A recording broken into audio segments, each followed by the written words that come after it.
Hey everybody, welcome to an episode of Spire Motivation. Before we get started, first I want to let everybody know we are having a contest to get page likes. If you share our contest or share our content every time you share, so every time you share a new piece of content, whether it's Spire Motivation, Spire BJJ, any of these um, pieces of content that I put out, that'll be one chance to win. So you can get multiple chances to win for sharing different content. Once we get to 150 likes, I'll be giving away a pair of Gameness shorts or a Gameness t-shirt of your choice. Once we get to 500 likes, I will be giving away a Grapple Kids gi. Once we get to 1,000 likes, I will be giving away up to $200 of whatever you choose. So it could be a gift card or it could be a gi of your choosing, be whatever, $200. That's the prize for 1,000 likes at this point. So guys, please like, share. Let's get the news out. I have a lot of things that I want to do with this community, but the goal in the first place is to get as many eyes on it as possible. And until we do that, can't do a lot of the other things that I want to do. So help me out there. Now, as we get started talking about Spire Motivation, um, we're going to talk about a concept that is actually pretty difficult, and that concept is everything is your fault. Everything in your life up to this point is your fault. Um, I'm going to avoid some of the more triggering issues here because I think those kinds of conversations where you've truly been victimized need to happen one-on-one rather than in this impersonal context. First, let me talk about what this idea is not. This idea is not taking moral culpability for things that happen to you. This idea is not saying that I am morally responsible for the way that I have been victimized. That's not what it is.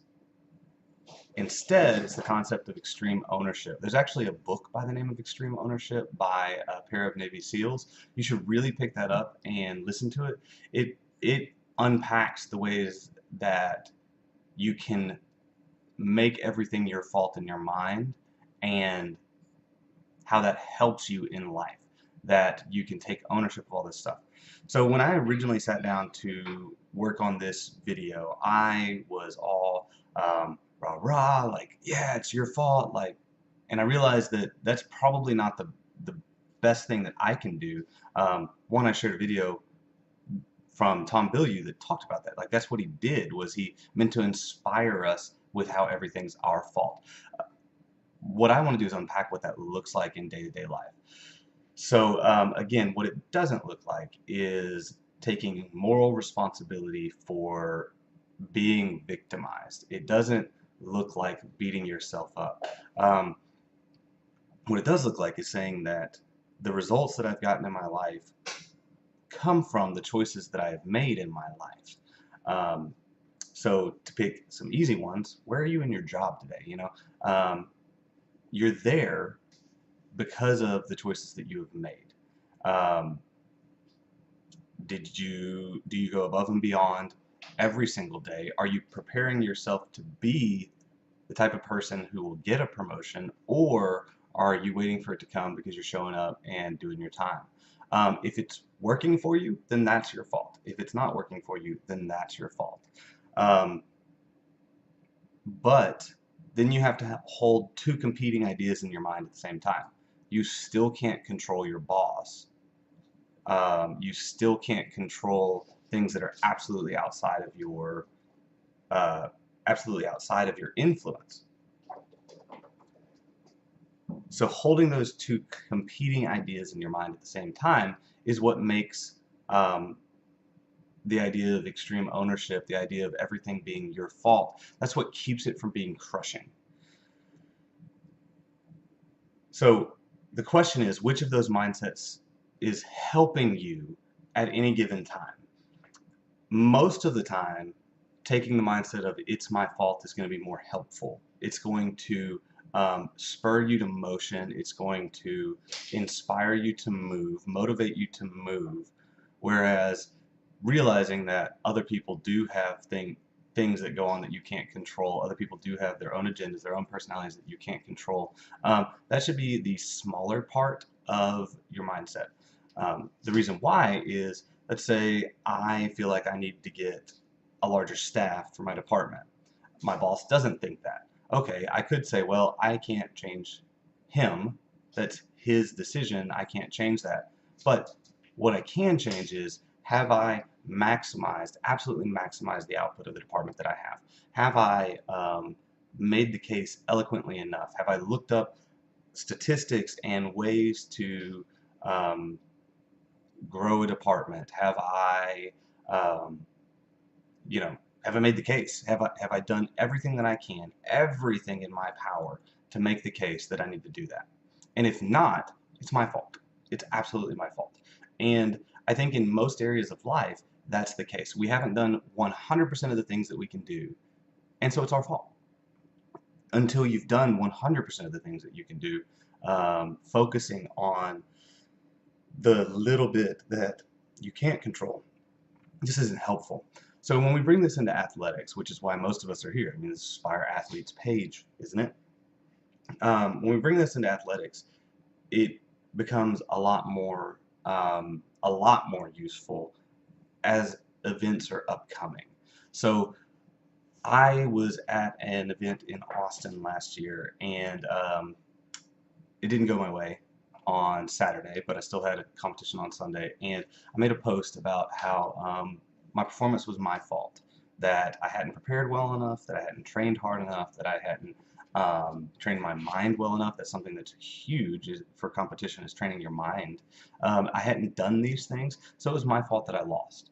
One of my friends, very well-intentioned friends, said, "Oh man, you just can't say that you didn't do enough, because you did." I was like, "Well, I lost." And in a competition between people in the same age group, the same weight class, the same skill level, it's up to you. Yes, my opponent, I can't control how he trains. Absolutely, 100%. Cannot control how my opponent trains. But focusing on the fact that I can't control how my opponent trains, does that inspire me? Does that motivate me? Does that empower me? Or does that weaken me? Because I could spend my time fretting about what I can't control, or I could spend my time focusing on what I can control. So that's what it looks like in reviewing the past. Now, I have a fight to win match coming up against someone who historically has been very difficult for me to deal with. He's actually a really good friend, and I can go into that match saying, well, I can't control that that's the match I was offered. I can't control what he's doing to train. I can't control, the fact that he's bigger than me to start with, and I'm going to be coming in lighter than him. He might cut weight. I'm going to be trying to gain weight. Like, I can't control him. But if I focus on all the things that I can't control, I'm going to go into this match thinking that it's out of control. Or I could focus on the things that I can control. I can control the fact that I'm running, I'm doing sprints, I'm doing yoga, I'm training as much as I possibly can, I'm lifting weights, I'm focusing on meditation practices to better prepare my mind for being up on the stage at Fight to Win Pro, which is something that's new for me, but my opponent's already done once. So I can control those things. Which serves me more, focusing on the things that I can't control or the things that I can control? The idea of you get what you focus on is not primarily this rah-rah, things just come to you if you think about them, if you write it down. No, it's focus on the part of whatever problem is in your life, which right now for me, the problem in my life is that I have an upcoming match that I want to win. If I focus on the things that I can control in that, if I take ownership of the results of that, even though there are parts that I know in my mind I can't control. I cannot control how my opponent trains. I can't control the 3 judges, but I can control what I do in the match that makes the judges look at me better. I can take it out of the judges' hands by submitting my opponent. I can train for all of these things. So that's how I take ownership of this. That's how I make it my fault. I hold these 2 competing ideas in my mind, that there are things that are outside of my control. There are a lot more things that are inside my control. I choose which one to focus on, because knowing if I focus on the right one, the one that helps me achieve my goals, I'll be more empowered and I'll be more likely to achieve my goals. So, guys, if you have any further questions about extreme ownership, about why it's all your fault and why that's a good thing, go ahead and drop them in the comments. I'd love to have this conversation with you.